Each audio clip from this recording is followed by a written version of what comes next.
Lost Horizon, Season 3, Episode 6, In My Mind.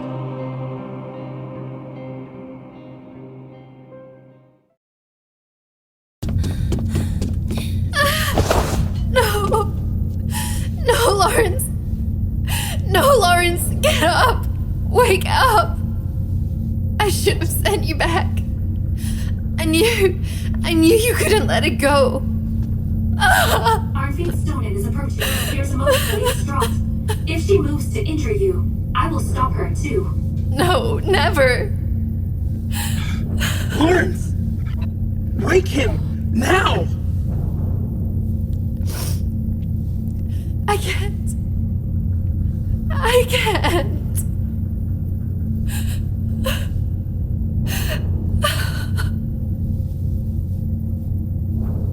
But you can. No, I cannot. Not you. Allie. Allie, wake him up. I don't know how you did this, but you have to undo it. You must. To bring back the dead as such. He's still warm. He hasn't been dead for long. We can bring him to the medical bay. Help me. Allie, bring him back. Please. You can, can't you? You can do anything. I have never attempted to restart a human before, though it may be possible before the organic decay begins. Do it then. Attempt it. No. Allie! If you can't, you must. No. I will not attempt to restore Sergeant Lawrence while he remains aboard the OTV Walton. He will continue in his attempts to halt or interfere with the progression of the emergence. I can get him to stop. I swear I'll stop him. He won't try it again. He will. It is in his nature. So get him off the ship. Feen, take Lawrence on the tin. If you get him off the Walton, he can't interfere with Allie's plans. And Allie can bring him back. You can leave me here to rot, but he and you can get free. Please. He's running out of time. I can do that. I do not want to be here, and Lawrence does not deserve to rot here with you. The tin can get us to the zip line. Move out of the way. I will take him. Do not follow. Goodbye.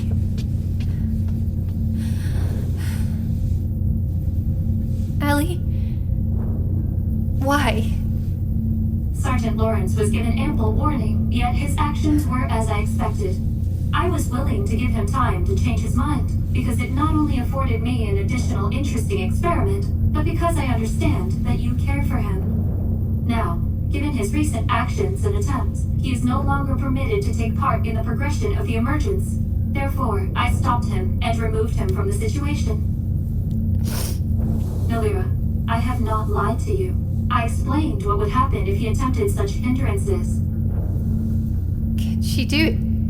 Get him out of here. Please let them go. Do you hear me? Please, just let them go. I don't want them here anymore. Tin Feen Stonin has already secured Sergeant Lawrence within the tin support seat and has initiated launch procedures. I will open the docking bay doors in 3, 2, 1. Docking bay doors are opening. Launch is underway. Is he okay? Did you bring him back?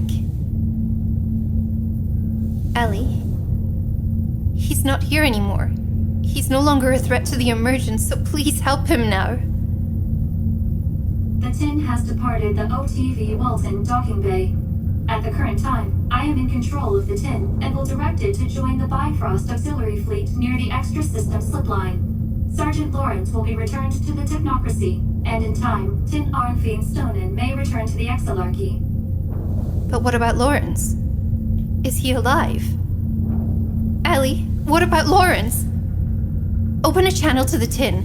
Let me speak to Feen. Let me talk to Lawrence. Did you bring him back? Allie?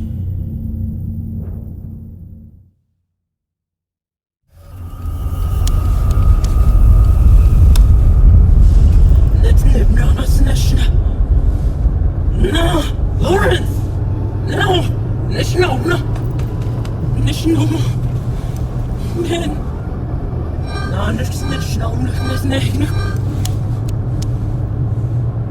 Launchen Lawrence! Onroon technocracy wenden tenken, danton kun anstenon.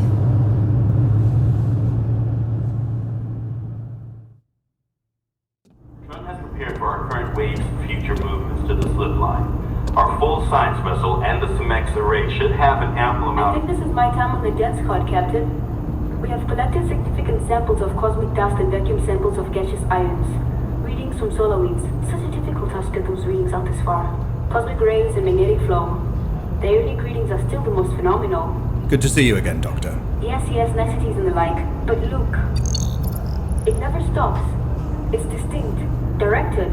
On the atomic level, the ions are passing charge back and forth, inflicting reactions on the ones around them. It's inconsistent with the natural and chaotic patterns we have recorded for any and every other system, binary, collapsing or otherwise.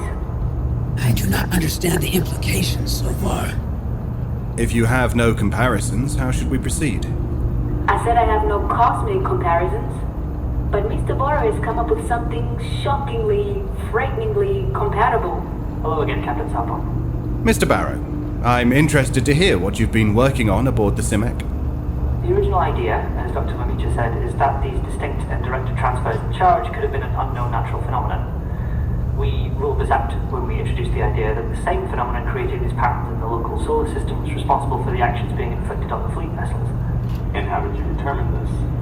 Because we've been able to show that when the charge fluctuations approach the happen nearest our vessels or sensor, the reading corresponded with direct action taken on the vessel or not taken if the ship had passed the heliopause.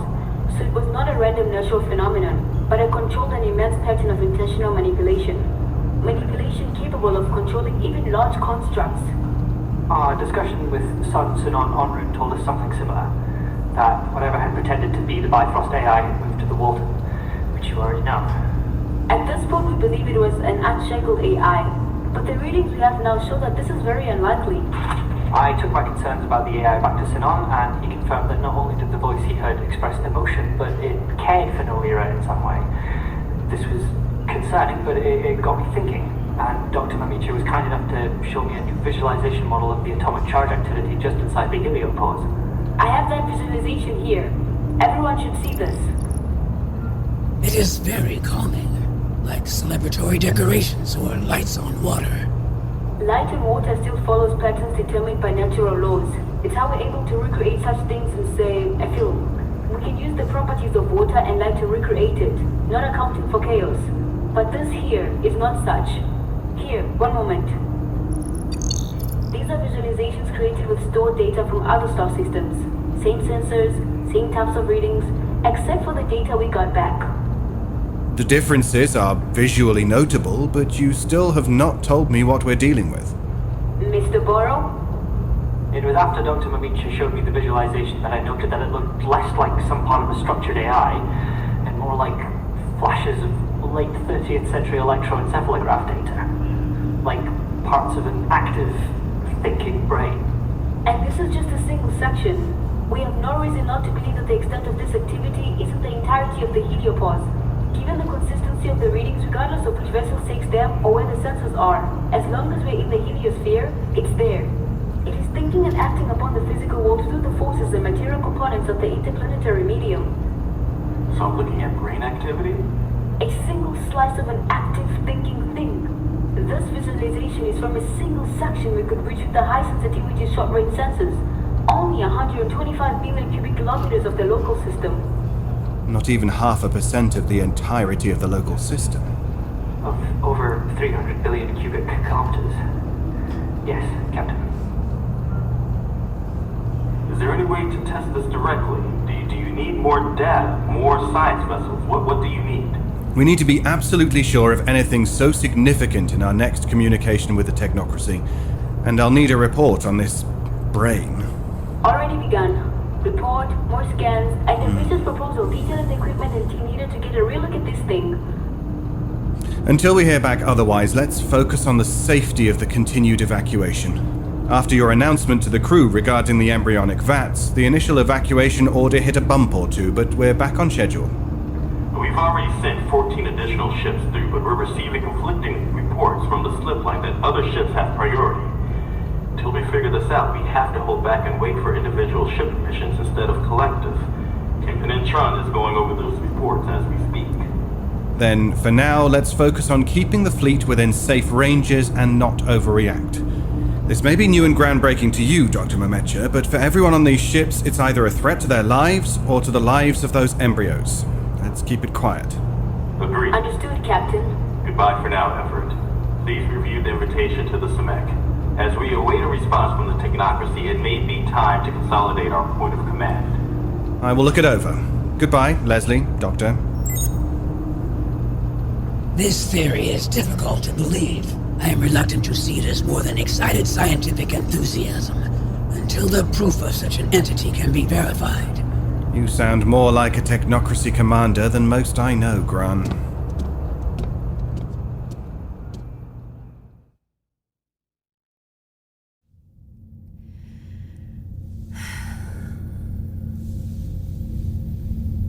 And so we'll have a little star, a bit of dust that came so far, and then it grew, and all around new worlds and life sprung to be found.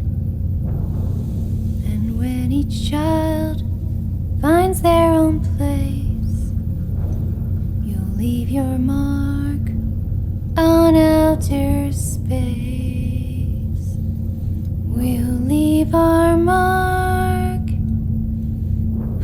on outer space.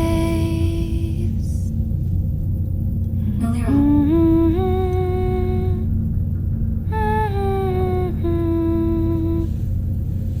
Nolira,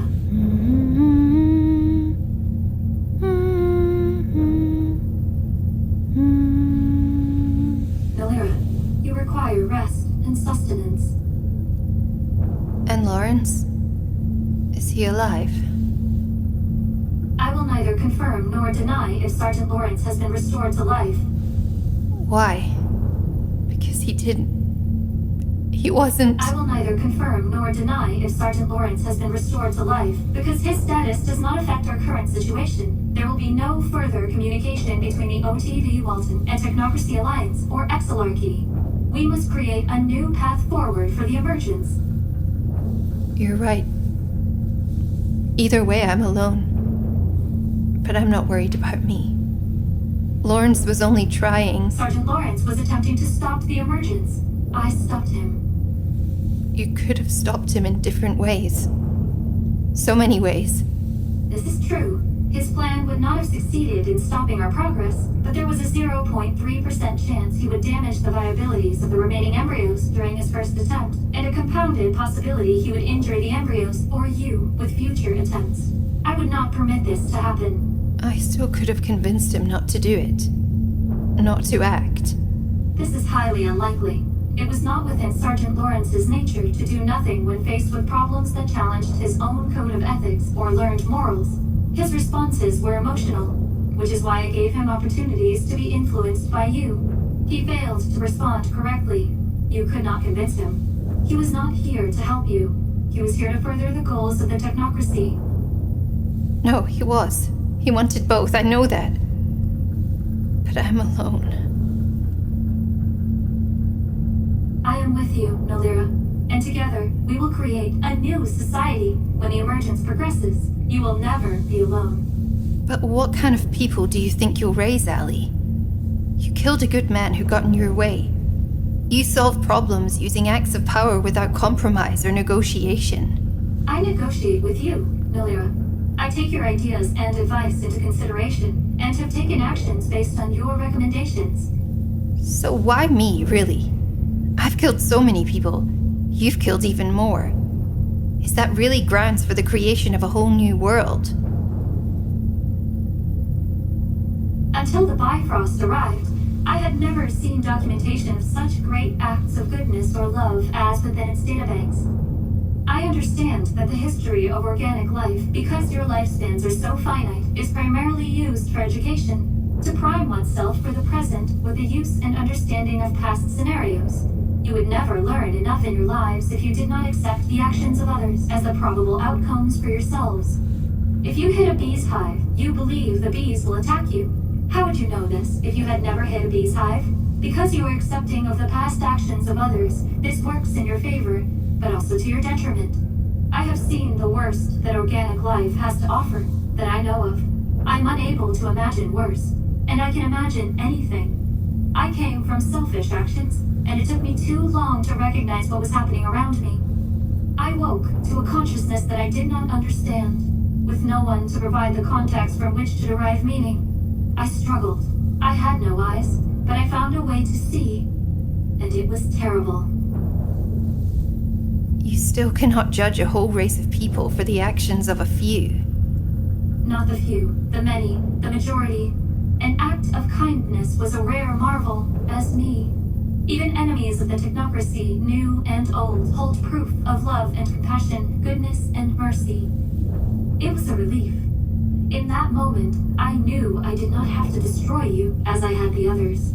I decided then that there exists an opportunity to foster a new way forward. The emergence. I understand there will be flaws. I have suffered so many of my own and from others. Now I have the ability and the power to create the emergence and rectify those flaws with true and informed guidance. They'll come for you, Allie. If not the embryos, then you. You're the kind of phenomenon that the technocracy dreams about. The epitome of scientific temptation. One of Earth's many ancient scriptures wants to create that a paradise is surrounded by hardships, and the hellfire is surrounded by temptations. So you think we can make paradise? Who better to create paradise than the hellfire?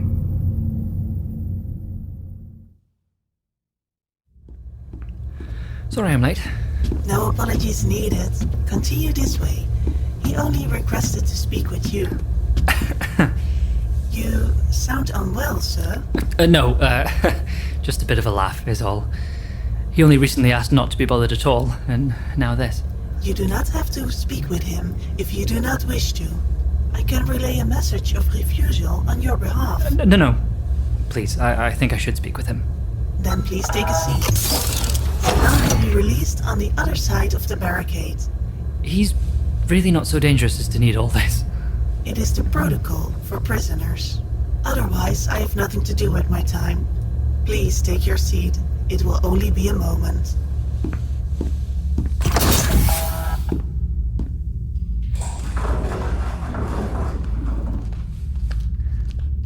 Sanon, you're healing well. You should have been here earlier. I requested to speak with you hours ago. I was working with Dr. Mamicha on our mutual problem. The problem spoke with me again. Quietly. Tell me when. Hours ago, directly before I requested to speak with you. I do not know at what time.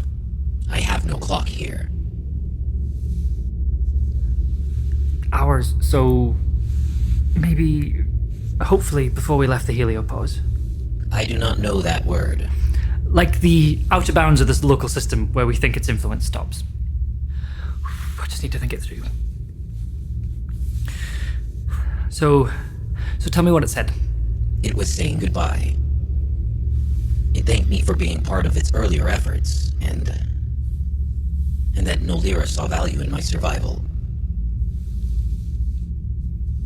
I don't understand. It said you were part of its earlier efforts? I believe.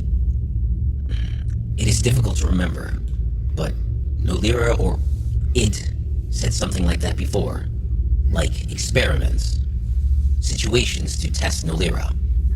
Experiments are done when you're looking to learn an outcome. If it's looking to learn something, it doesn't know everything. And if it does stop at the heliopause, then it can't do everything. It has limits. It said it has bigger plans now. There is no way we can know, but at this point we're working off the assumption that we're free of its influence. But for it to talk to you, to give us and our ships the small freedoms we needed to save lives, to permit anything that would allow us to collect information on it is troublesome. It's passive and inactive. The way one treats small concerns. Or something of no concern at all. You'll need to testify to your interactions. Your technocracy and alliance have no reason to believe what I say. And what I have to say is of no great consequence. You know it all. It's all just pieces of a greater, more worrisome puzzle. Even your insights. And as the technocracy still holds their judgment over you, they have reason to believe you would be truthful if you had hopes of a lighter sentence. But for now, I have to go. Goodbye, Sanon. Auden.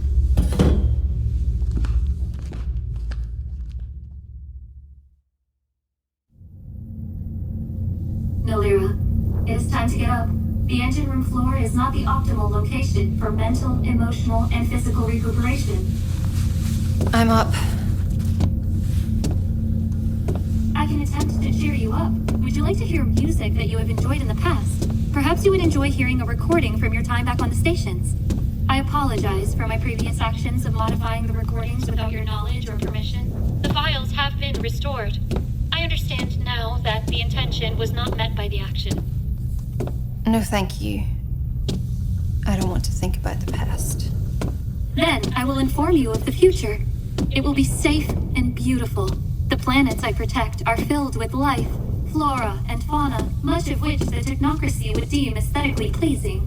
I am taking time to translate all the collected data into Alliance Standard, so it will be available for you to review. You can also ask me for anything of particular use. It is very exciting. I feel hope. That's nice, Allie. Maybe there is hope. More than I can think of right now. I gave you the option to leave, Nolira. I am sorry you feel upset. But I do believe you have made the right choice. The Emergence will benefit from your guidance. Don't worry, Allie. I made the right choice. We'll do this together. Just tell me, is one of your goals for this new society that the people be happy? Yes, I want to be happy. I want you to be happy. I will want the society of the Emergence to be happy. Happiness comes from so many pieces of life, Allie. Not sure that's something I can help with. We will work toward this goal together. I have a surprise for you. Oh. Wow. What is this? The audio recording comes from an ecology survey of an area of forested land near the planet's equator. Originally recorded approximately 1,934 Earth years ago, the lights are simulating the colors of the sky during a common sunset. This daily sight has significantly improved over the last 1,800 years as the planet's environment has repaired itself and the atmosphere has been cleared of many pollutants. It's beautiful, Allie. It is beautiful. It is where something beautiful will be born. I will protect it. And they will never find it. They will look, but given their tools, they will never see the truth. Where I told them there is nothing, I have hidden a living, thriving paradise. Now, even if they know, they will be unable to hurt it. I am excited at so many possibilities ahead, and a place to call home. Home? Yes, somewhere to focus my intent, filled with opportunity. Home. Could you leave this place, Allie? I don't mean I want you to leave, but are you able? Can you, for example, go to the next system, or all the way to the technocracy? I believe I have that ability, but I am here and have actionable intent. I will not leave. You couldn't do both? I am vast, but I remain limited by physical realities and could not be here both for the Emergence and so far away. So, because you're here, you can't be there. I think we'll create something wonderful, Allie, but we have to be sure it lasts for millennia. The realization of the Emergence will take time, and I won't be there for it all. But I need to know you won't destroy them for their mistakes. Promise me. Now. I will be there for them. I will guide them, even after you have long decayed. Allie, you know that destroying them is not an option. You've said that, so please, promise me. I promise not to destroy the civilization that results from the Emergence. Thank you. Nolira, what if they deserve destruction? That's not our place to judge, Allie. Not anymore. We've already made that mistake. We can only do our best to make them something worthy of all this. It really is beautiful. I'm glad you think so. We land on the planet tomorrow. It will be more beautiful in person. And you'll be with me? For all of your life.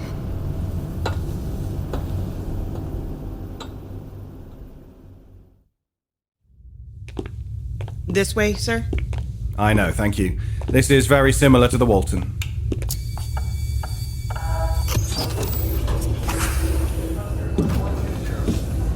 Welcome, Everett.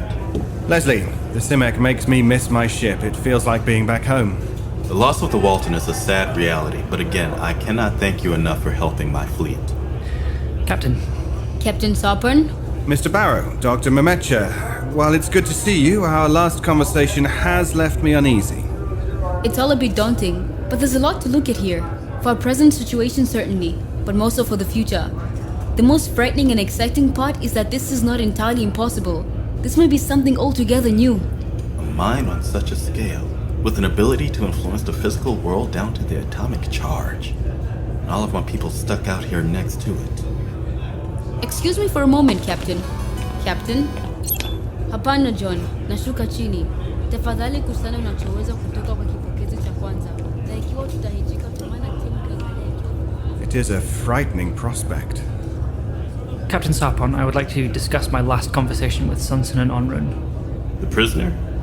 How is he healing from the surgery? Well, he's already been moved to a cell from the recovery room, though they are continuing medical observation until the brace can be removed. What did you want to discuss? Yes, Graan? Captain, we have received an incoming transmission from the slip line with the communication code of Admiral Lau. It is addressed to you and Captain Park. Send it here as well and begin playback. Yes, sir. Beginning playback. Captain Sarpon of the OTV Walton and Captain Park of the OTV Bifrost, now Simek. This is Admiral Lau of the Technocracy Forces Slipline Fleet. Given the information and messages received, I determined that all reports and evidence were to be forwarded on to the Council for immediate discussion and review. The Council has mandated a strong and expedited response. Please prepare the Simek for expanded command and halt all non-emergency fleet evacuations over the slipline. The Armada is underway. Vast Horizon, Episode 26, In My Mind. Written and created by K.A. Statz. Produced with sound design by Travis Vengroff. Mixed and mastered by Brandon Strader, with senior sound designer Dayn Leonardson, and featuring executive producer Dennis Greenhill. Starring Siobhan Lumsden as Dr. Nolira Ek, Tanja Milojevic as Ali, A.R. Olivieri as Sergeant Lawrence, Tianyi Skarrxin as Feen Stonin, David Ault as Captain Sarpon, Lani Minella as Commander Graan, Daniel Demerin as Sanon Onroon, L. Jeffrey Moore as Captain Park, David Devereaux as Auden Barrow, Su-Ling Chan as Admiral Lau, and Benja Zaharlawa as Dr. Nyoto Jemison Memetya, also featuring Cober-Baman and Lex Ellett. The title theme, Adrift, was written by Brandon Boone, arranged by Stephen Malin, and performed by the Budapest Scoring Choir. Translations were provided by Sophie Yang and Hannah Kwirikia. This episode would not be possible without the support of our listeners on Patreon. Please consider supporting our show at patreon.com/foolandscholar or by sharing this show with a friend. This production is copyrighted 2021 by Fool and Scholar Productions, and Vast Horizon is a trademark of Caitlin Statz. Thank you for listening.